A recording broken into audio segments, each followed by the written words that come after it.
Spreading all around my room, my world's so bright, it's hard to breathe, but that's alright. Hush.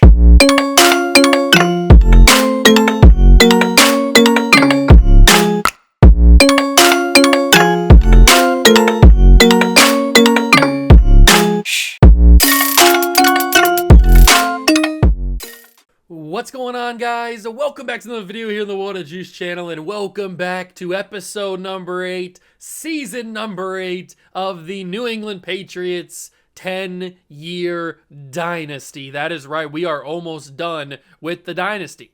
Luckily for us, it's basically already there. It's basically the dynasty already because we've had 7 seasons and 2 straight championships. So season 6 and season 7, we both ended up with the Lombardi Trophy at the end of it. Now, obviously, you're not technically a dynasty until you win at least 3, either in 3 in a row or 3 out of 4, or 3 out of 5, whatever it may be. You got to at least win 3 out of something in a short period of time to be considered a dynasty.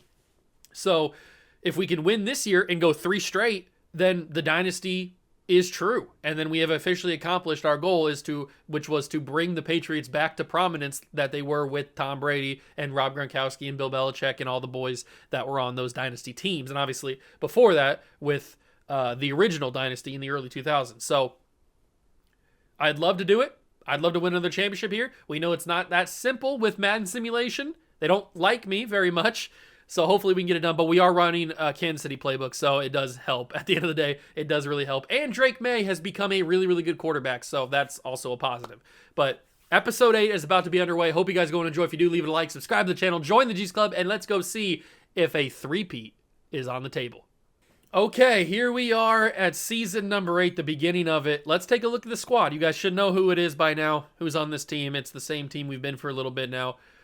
We have a really, really solid offensive line. We have a good tight end who's only going to get better. We have a really good receiving core. We have a great running back in Darrell Bone. And then we have this man right here, the man, the myth, the legend, Drake, the GOAT, May, who has become a 2-time Super Bowl champion. He has established himself as the second greatest quarterback in Patriot history. And he's a stud. He's basically just a stud is all you need to know about him.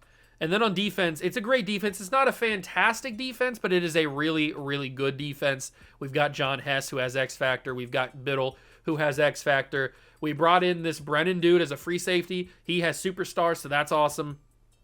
I'm hoping our corners can continue to play well, and I think we are going to be another playoff. We're at least going to be a playoff team. That's pretty much guaranteed at this point, but is a Super Bowl on the table? I don't know. I hope so, obviously, if we want to keep the three-peat going, keep the three-peat alive. And it looks like there could be some quarterbacks at the top of the class. We're not really interested in quarterbacks. Obviously, we have Drake May until the end of the video. I think it's finally time for us to change. Although, maybe it's not because I think it is time. I think it's time we change our third scout, or our 3-star scout. It's right tackle, quarterback, and corner are the top people in this class. I think it is finally time to switch. So we'll fire John McLaughlin. You had a good run, John. No disrespect. It's not personal. I respect you as a man. But we had to fire you. Had to go in a different direction because I'm looking for probably... It's probably going to be corner wide receiver. I don't know why I'm making it sound like it's going to be anything more difficult than that. It's probably going to be Alicia Trenkle. Cornerback wide receiver seems to be the best option, which means we're going to have to fire probably the Marcus Reeves 2-star scout. So we'll assign you to be the national. And then we will fire our 2-star scout Marcus Reeves just so we don't have conflicting corner wide receivers. And then we will go to the 2-star section and look for another guy or gal. Tight end, safety, corner, running back, offensive tackle. Running back, offensive tackle might be nice because offensive tackle is a pretty decent. Oh, no. I want to go Minato Kamada. I don't. Why am I even trying? Offensive tackle, defensive tackle is what I want to hire because we're going to need some of them. So we will assign you to be the southeast? No. The west? No, not the west. Northeast. Northeast is what we need to hire you for. I could fire Armando Herrera I might, because cornerback, tight end is not really something we need. There might be something better. So we need a 1-star scout, middle linebacker, offensive or outside linebacker. Let's go Carl Roberts, tight end, outside linebacker. Why not? We'll hire you, and then we will put you as the central, looks like. You'll be the central scout. Okay, perfect. All right, so those are our new scouts. Obviously, we've got ourselves our cornerback as our national focus. That's probably what it's going to be. I don't think it's going to be wide receiver. And I think the next thing to do is to simulate to the halfway point of the season and see where this team is in year number 8. I think we're going to be pretty good, but you never know. Usually when I say I think we're going to be pretty good, we usually end up like 4-3 or 3-4, something stupid like that. So who knows what's going to happen, but I'm hoping Drake May can get to a 99 pretty soon. That'd be pretty awesome. So I'll see you guys at the midway point of season 8. Okay, so we have arrived at week number 8, and we finished 4-2 so far. We've gotten to 4-2. I think that's a pretty good start. It's a little bit lower than I would like. I'd like to be undefeated, obviously, or maybe with 1 loss. But hey, 2 losses is not as bad as it could have been. And the people that need new contracts, Rashad Davis needs a new contract, and he wants to get paid like an edge rusher. Morris Haas, that's right, we need to re-sign him. I think we just accepted his option or something last year. Anthony Bennett, Jalen Polk, Dan Bacon. Ike Ekwonu as well. $46 million. We have an X Factor kicker. How did McPherson become an X Factor? We'll accept the option on John Hess, but this is not looking good. Okay. And a lot of them don't really want to be here, which is kind of unfortunate. But we have to give Rashad Davis back. I hate that he wants to be paid like an outside linebacker or like an edge rusher, but that's what we have to pay him. I'll give him like $11 million and then 13.5, and hopefully he accepts that. He's coming back. That leaves us with $22 million, and we need to get at least 4 guys back. We need to get Ekwonu, Bennett, and Moss, at least 3. And then I'd love to get Jalen Polk back, but I don't know if that's going to be possible. How do we get these guys back? Bennett doesn't want that much.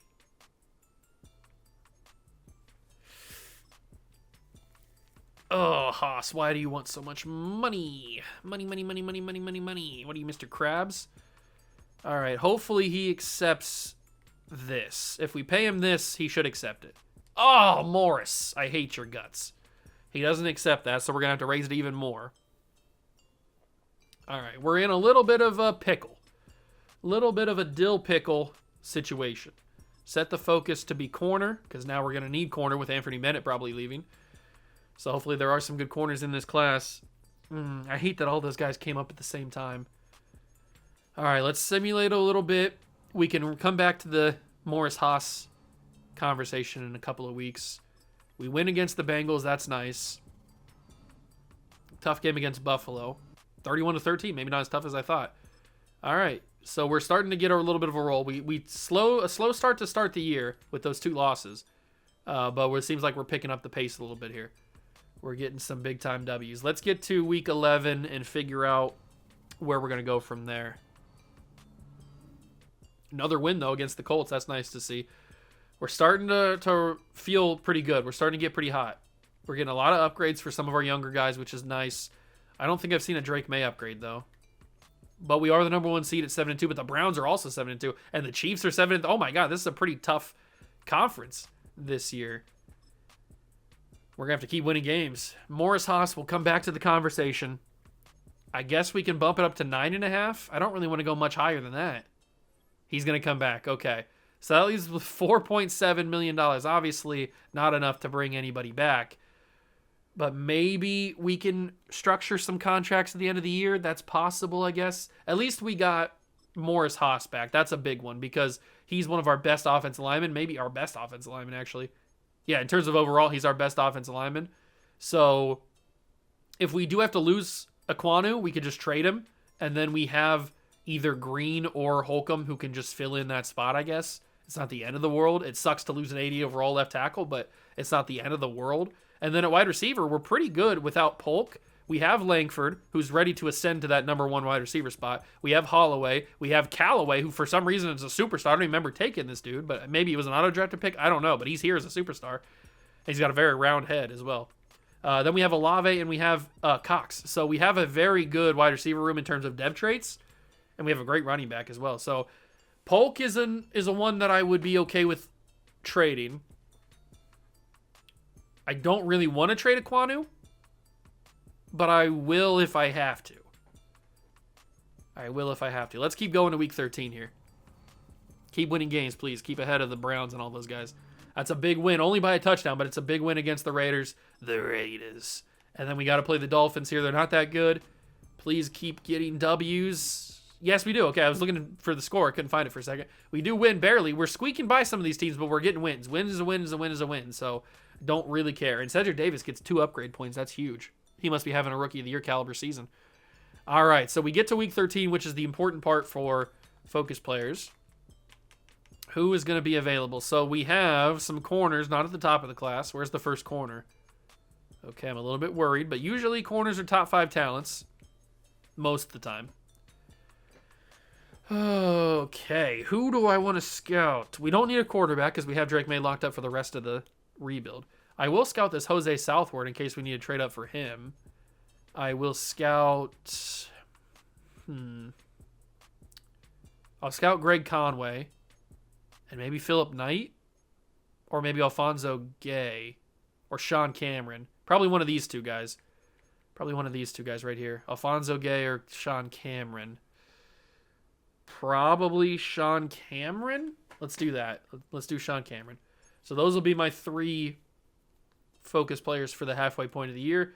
And I will simulate to the end of the season. We're 9-2. We are the number 1 seed, but we are battling heavily with the Cleveland Browns. If we just continue to win out, then we shouldn't have to worry too much about the Cleveland Browns. But if we slip up, then the Browns might take over. So I'll see you guys at the end of the year, and hopefully we're the number 1 seed. We have made it to the end of the season, and we ended up with the number 1 seed. We did lose 2 more games, but luckily the Browns didn't catch us. They were 12-5 actually, so it was very close. It was very close that they came back and took the number 1 seed from us. But we do hold out for the number 1 seed, 13-4. Very good season. We got to take on the Buffalo Bills at home. Shouldn't be too much of a problem, at least I say.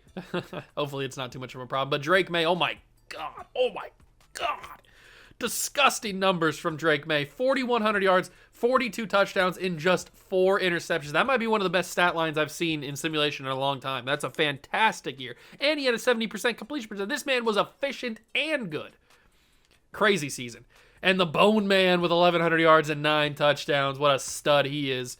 Then you've got Chris Olave with 1,000 yards. Not the guy I thought would have had 1,000 yards since he was like 4th on the depth chart, but whatever. 15 touchdowns as well is fantastic. Greg Kane gets a nice amount of yards and touchdowns. Polk had a good year. Langford had a good year. And then we go to the defensive side of the ball, and who did you expect? Kareem Biddle, 119 tackles. Bolton had 83, 72 for Ash. Gonzalez had 67, 62 for Hess. 17 tackles for loss, leads the team. He's a stud as well. 7 for Grubbs. Miles Nash had 6. Davis had 6. Sack leader was Cedric Davis with 10. He's a great player. I'm glad that we have Cedric Davis. 8 sacks for John Hess. Lindsey Stewart had 4.5. So did Acosta. Grubbs had 4. So did Clifford. I hope Clifford gets a depth trade upgrade because he's still just normal, I'm pretty sure. 4 interceptions for Bennett. I hope that we can bring you back, but I don't know. 2 interceptions for Gonzalez and Brennan, 1 for a couple other guys, and the boys did pretty well. I mean, the defense is defensing and the offense is offensing, so we are working like a machine, but now we have to take on the Buffalo Bills at home. Please don't screw me, Madden. I would be upset. Okay, big win. We move to the AFC title game against the Indianapolis Colts. For the 3rd straight year, we are in the championship game. We want the three-peat. It is possible to get the three-peat. We just have to have some good luck, and we have to play good on the field. I'm going to jump in, as I usually do for the AFC title games. We are going to hopefully get a win here. That's the goal. That's the expectation. Now let's go accomplish that goal and expectation. Here we are in the AFC title game in Foxborough. Patriots versus Colts. It's Richardson versus Drake May. Is this the next Manning versus Brady? I mean, it could be. Who knows? But we are here, 3-3. We need the boys to score. There we go. And I think we got a turnover there. Something quick happened. We get the ball back. We put up another touchdown. And we got another turnover. Something 24-3 in a span of like 2 minutes. My God, that was crazy.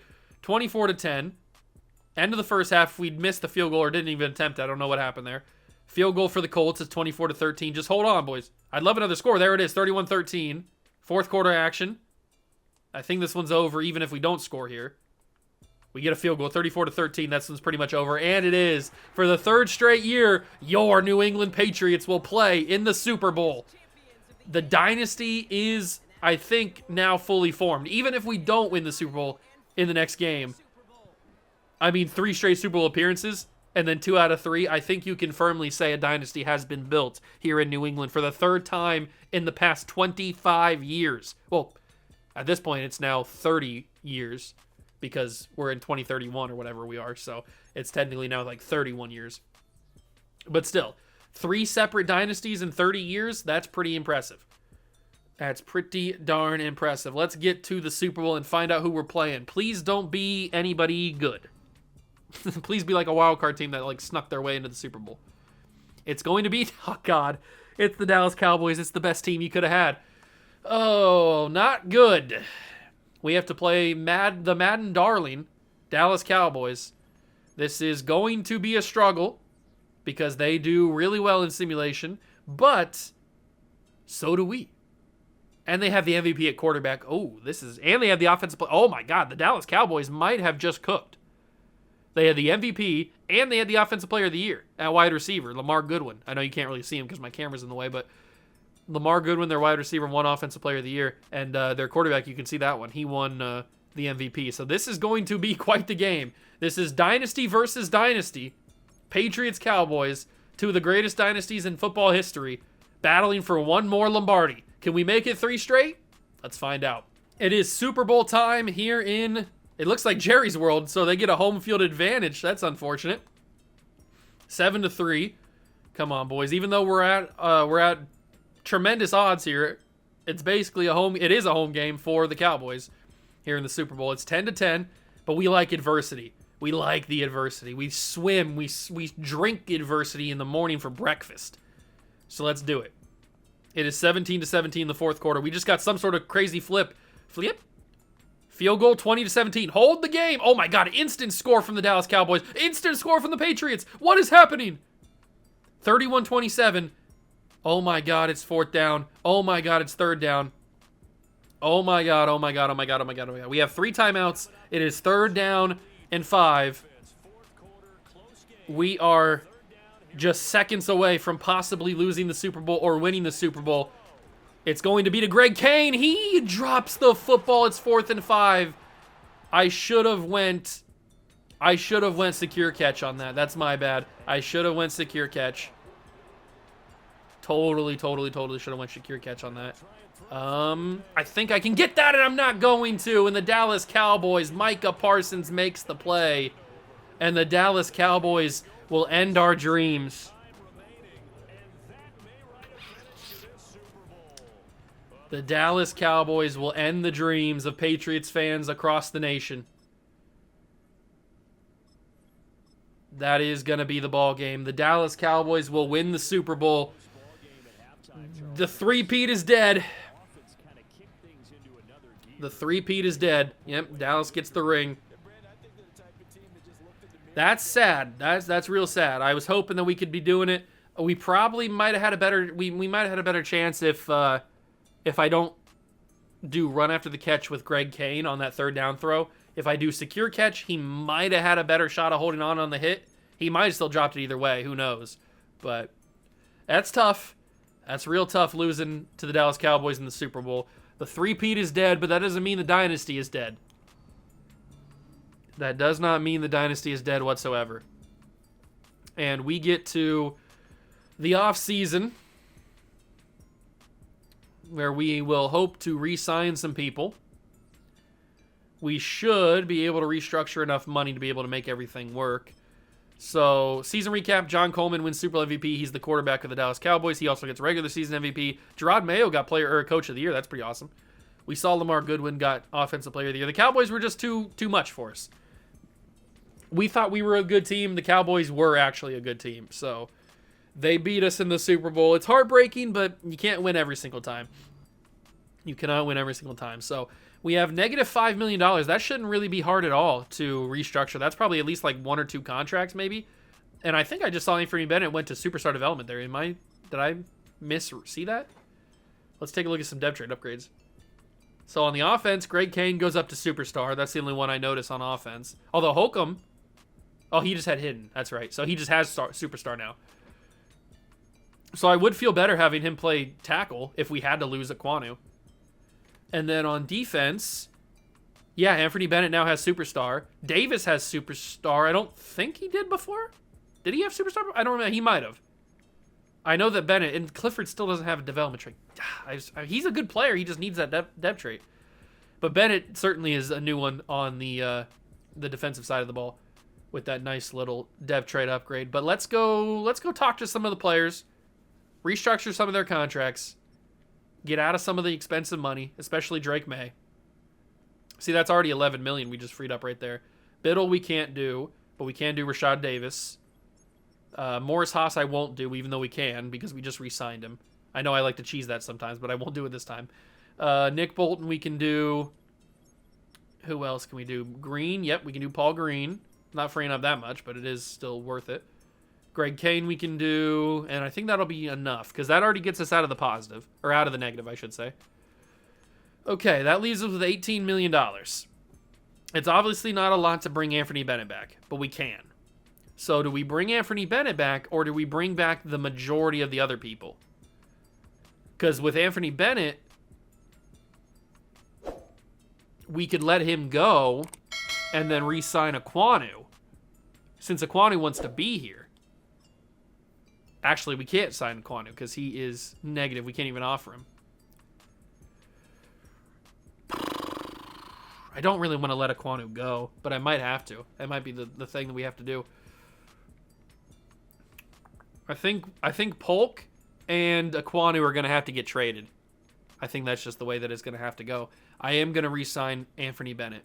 He's too good, especially now with the superstar. If he didn't have superstar, if he would have still had star, it would have made me think about it a little bit more.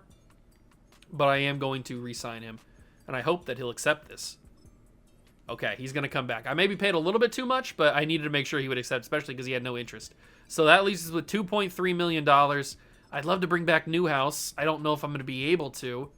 If I give him like a 5-year contract. I mean, he really wants to be here, which helps. Oh, I don't think he's going to accept that. Yeah, I didn't think he was going to. With 2.3, there's not much you can do, really. $18 million franchise tag. You know what? While we still have the positive money, we might as well trade those guys so I don't make that mistake. So let's trade Jalen Polk and Ike Aquanu. I hate the... Did he have superstar development? They've got... he is 32 years old. And they got an X-Factor? Oh my god. There's an X-Factor quarterback, 23 years old, on the trade block. What is happening? Who do the Steelers have? Hold on. Who do the Steelers have at quarterback? You've got a 92 overall star development. You would rather have the 92 overall star development player than the X-Factor 23-year-old? I'd trade the quarterback at 92 overall, get some other pieces, and then just build around Peter Barrett. Like, you need a running back. You need probably a better wide receiver. You need some offensive line help. I mean, you could trade that quarterback. All you absolutely need a safety, right? Yeah, they need a free safety for sure. Oh, my God, the Steelers. What are you doing? Why are you holding on to Keegan Wiener when you have this X-Factor quarterback who's a lot younger? Oh, my God, they're making a big mistake by keeping him. I don't know what they're doing. But it's not my problem, that's for sure. Left tackle, unfortunately, Aquanu will have to leave. What's the offers for him? Wide receiver, 23 years old. Marvin, he's 30 years old, though. I love Marvin, though. I might just do that for Marvin, even though he's 30. We could get a left guard who's 24 years old. That might not be too bad. Should we try and get a draft pick? Because we could probably get, oh my god, an X-Factor middle linebacker. That's pretty interesting. There's also a superstar corner. We could have 3 superstar corners on our team, which would be pretty awesome. We don't really need an X-Factor linebacker because we already have an X-Factor linebacker in Kareem Biddle. Oh, what a rush. I might try to trade 25-year-old superstar corner is pretty awesome, though. I might... You know what? I'm not going to do the Aquanu trade right now. I'm going to do the Polk trade. I'm going to do the Jalen Polk trade. He's 30 years old. He's not going to give us near the value that Aquanu is going to give us. A right tackle, 28 years old, but he's 74 overall. Mikey Sanders still. Marco Kitchens. It looks like Polk isn't going to give us the draft pick I was looking for, but that one's not too bad. That's an outside linebacker with superstar development. I'm okay with the wide receiver depth. Jonathan Beal is not a bad option. I think I might do this trade. Although, let me counter it. What's his contract look like? Okay, he's got 2 years on his, or he's only 2 years in the league, or 3 years in the league, whatever it is. I'm okay with this trade. Jalen Polk straight up for these two, or for this guy in a draft pick. I'm cool with that. That's another outside linebacker added to the team that has superstar development. So that's a huge pickup. And then we've got ourselves Aquanu. So what do we do with Aquanu? Do we try to get a draft pick for Aquanu? Because currently we sit with the number 12 pick and then the number 31 pick. So that's our own pick. So we only have 2 first-round picks this year.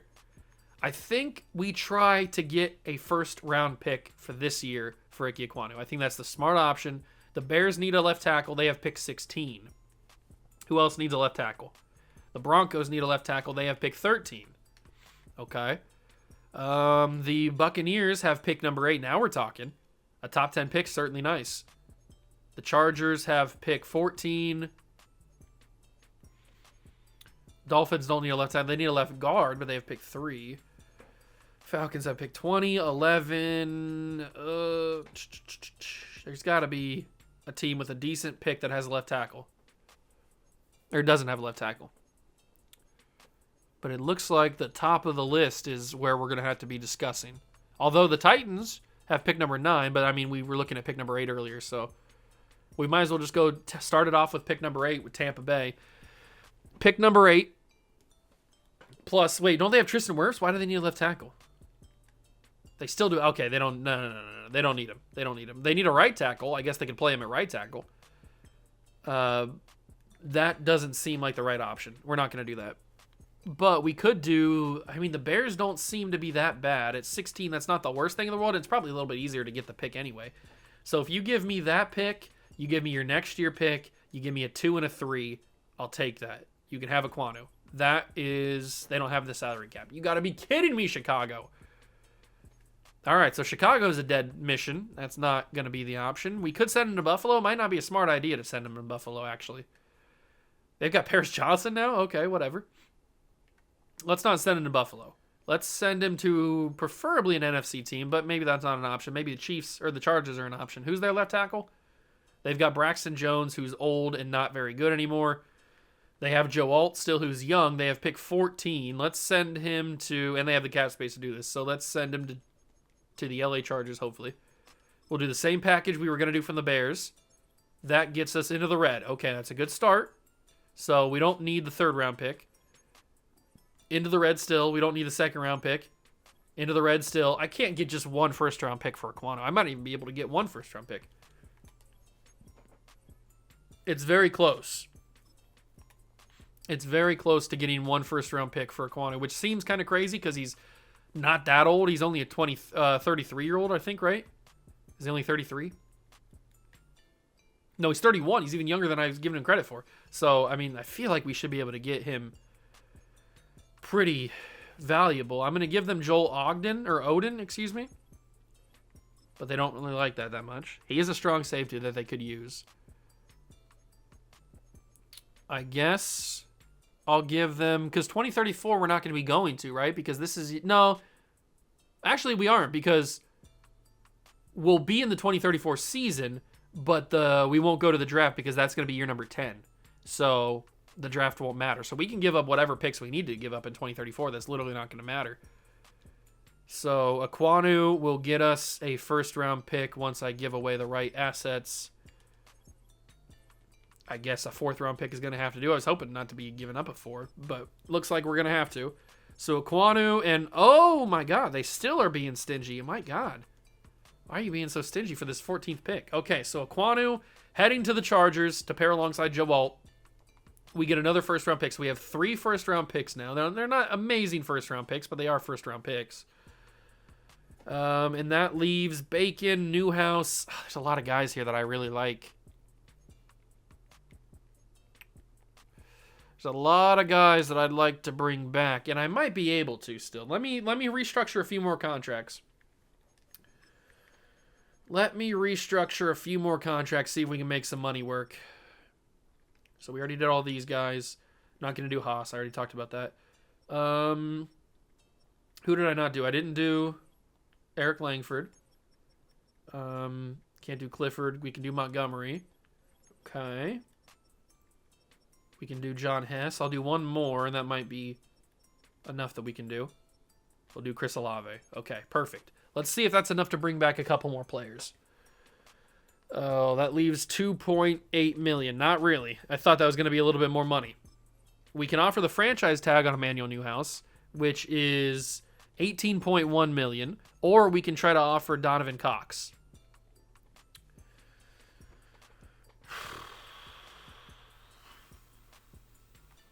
What do we do? What do we do? What do we do? What do we do? Do we go for Emmanuel Newhouse and just bite the bullet on $18 million? I mean, it's not going to be nice, but he's 26 years old. I think we do. I think we bite the bullet. We eat the $18 million on the franchise tag, and that is all that we can do in the re-signing period. The big question is, am I going to have to trade up for any players? Because that's really the last piece of business that we have to take care of. Am I going to have to trade up for any little pieces here? Mock draft number 5 has arrived, but we'll take a look at that in a second. All right, let's get to free agency recap real quick, and then we can take a look at the mock draft. We can also do the final private workouts. All right, here we go. What's the class look like? There's quarterbacks. This tackle's not worth trading up for. That's good to know. The corner obviously is top 5. Why would I expect anything different?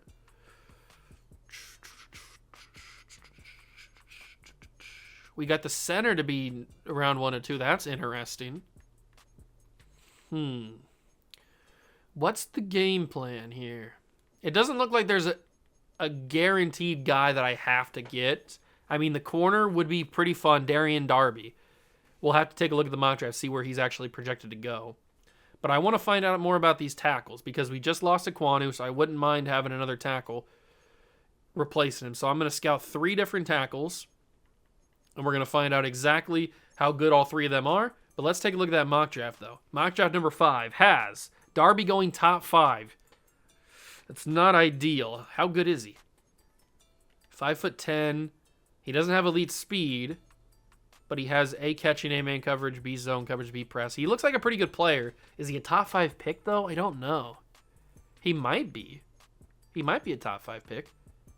We pick it at number 12, so it's not that far to trade up. 12 to 5 is not that big of a deal. I don't know if he's worth trading up for. I'm sure he's going to be a great player.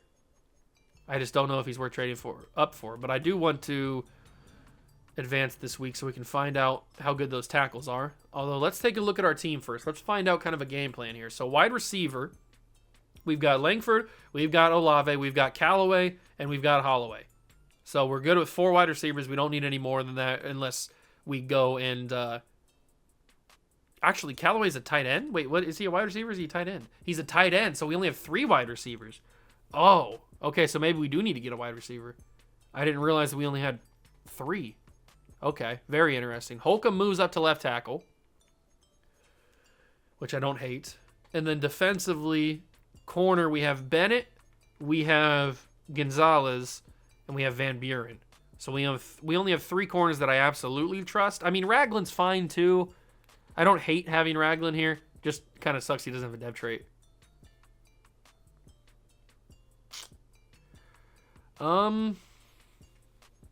Here's the guy that we traded for. Let's see. I think we actually might need another receiver. I mean, it's not the end of the world. I mean, the 4th receiver doesn't usually get a lot of receptions anyway in the Kansas City offense, so it's not like the end of the world. This is a tricky draft. I don't know. Because we're not in like a position where we absolutely need to have like a certain position. We can kind of just take whatever, I guess. So we end up finding out that this guy's round 2 to 3, this guy's round 2 to 3. So neither of them are worth trading up for. And then Philip Knight is round 1 to 2, which is only one spot. Only one spot in front of us. So that's not that bad. We can grab the center because he's run one spot behind us. So that we're in a good spot for that. There's a top 5 corner down the board. Keyshawn Vickers. Well, maybe we go for him. Maybe we go for him instead of the top 5 at Darby. How good is he? Keyshawn Vickers, he's 6 foot. He's a little bit faster than the other dude.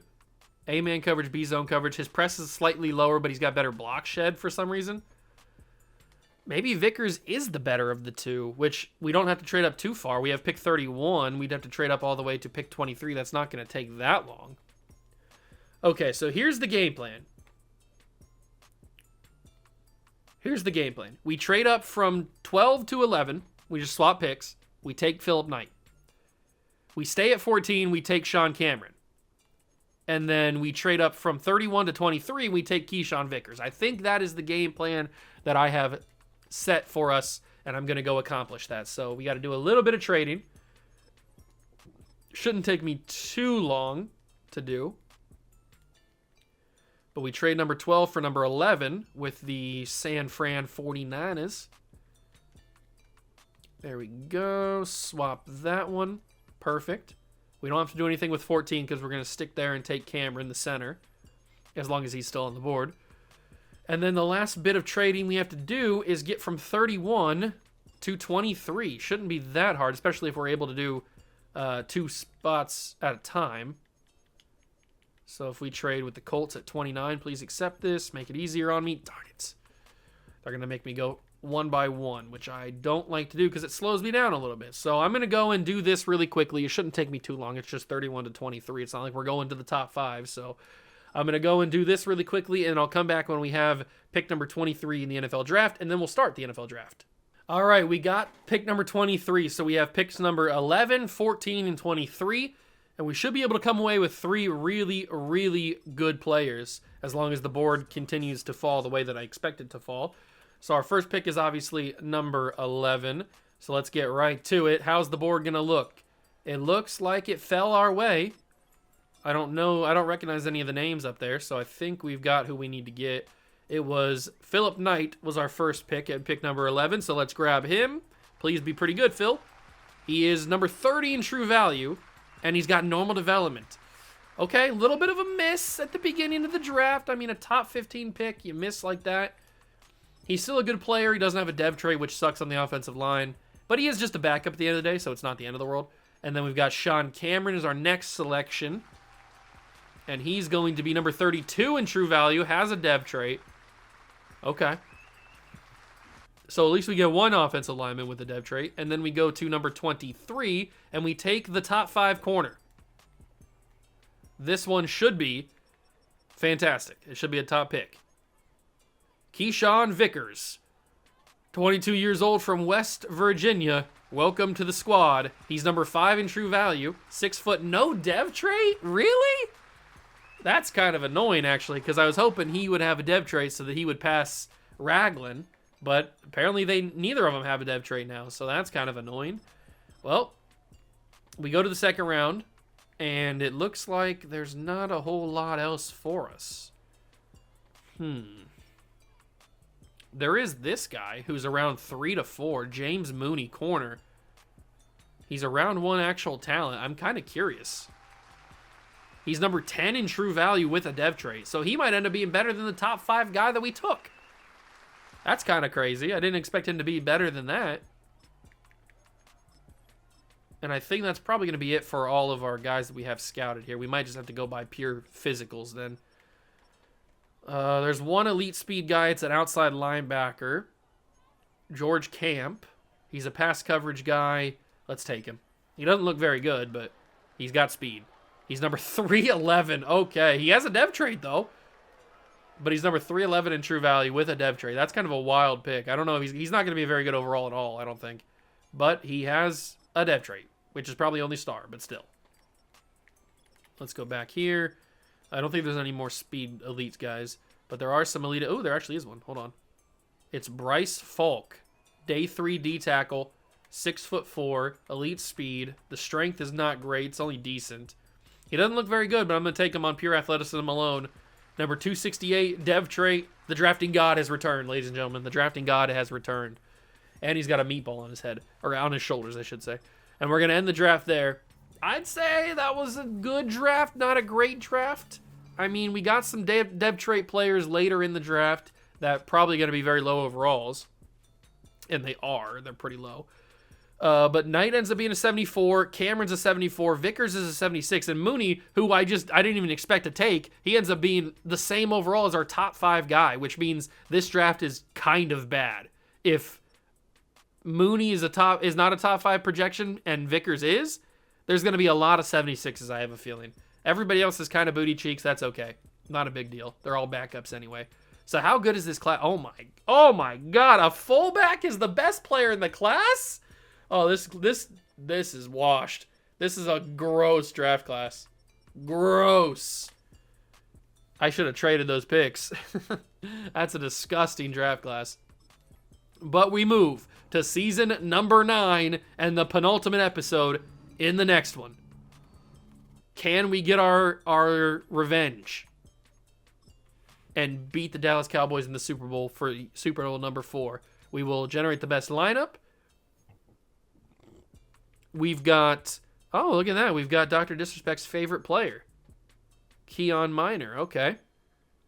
He actually looks pretty good. 90 speed, 80 acceleration. Decently fast player. Offensive line looks pretty good. They actually have Philip Knight starting at left tackle, which I don't hate, but I don't love it either. I could just make Holcomb or Green a left tackle, and then that would solve the situation. But maybe if Philip Knight plays there, he could play so good that he gets a dev trade upgrade because he wins Offensive Lineman of the Year. I don't know. I'm not mad at him playing left tackle, but I'm not in love with it either. I guess we'll see how I feel in the next episode when I actually make that decision. And then on defense, we look pretty good. I really wish that Clifford would just get a dev trade upgrade. I mean, what are we doing here? Why are we messing around? And now Vickers doesn't have a dev trait along with Ragland. So I mean, I like the cornerback room, but I wish that they would have dev traits. The rest of the defense is pretty awesome. So I think we can get back to the Super Bowl again next year. We just have to hope that we can beat the Cowboys. And it looks like they've got themselves a new quarterback, because I'm looking right here, and it's not the quarterback that just won the Super Bowl MVP and the regular season MVP. Shane Fowler is now the quarterback of the Denver Broncos. So let's look at some NFL drama real quick. Where did that quarterback go? That quarterback, J.J. McCarthy is the highest overall player in the league at quarterback. Where is that quarterback at? Did I pass him right? He can't be this low, can he? He just won the MVP. That's not him. That's not him. That's not him. What was his name again? I forget. Oh, it's this guy, John Coleman. So he now plays in Buffalo. Great. So the guy that just beat us in the Super Bowl and won the league MVP last year is now in our division at Buffalo. So he must have not signed with the Cowboys, obviously, and signed with the Buffalo Bills, because now they've got a new quarterback in town, and it's that rookie. So fantastic. Great. We got ourselves a new competition. Great. That's fun. I like that. It's another challenge that we can conquer. But that's going to do for the episode. Hope you guys enjoyed. We only got 2 episodes left, so buckle in. If you enjoyed it, leave it a like, subscribe to the channel, join the Juice Club. Thank you so much for stopping by and watching. I truly appreciate it. And I'll catch you guys in the next one. Peace.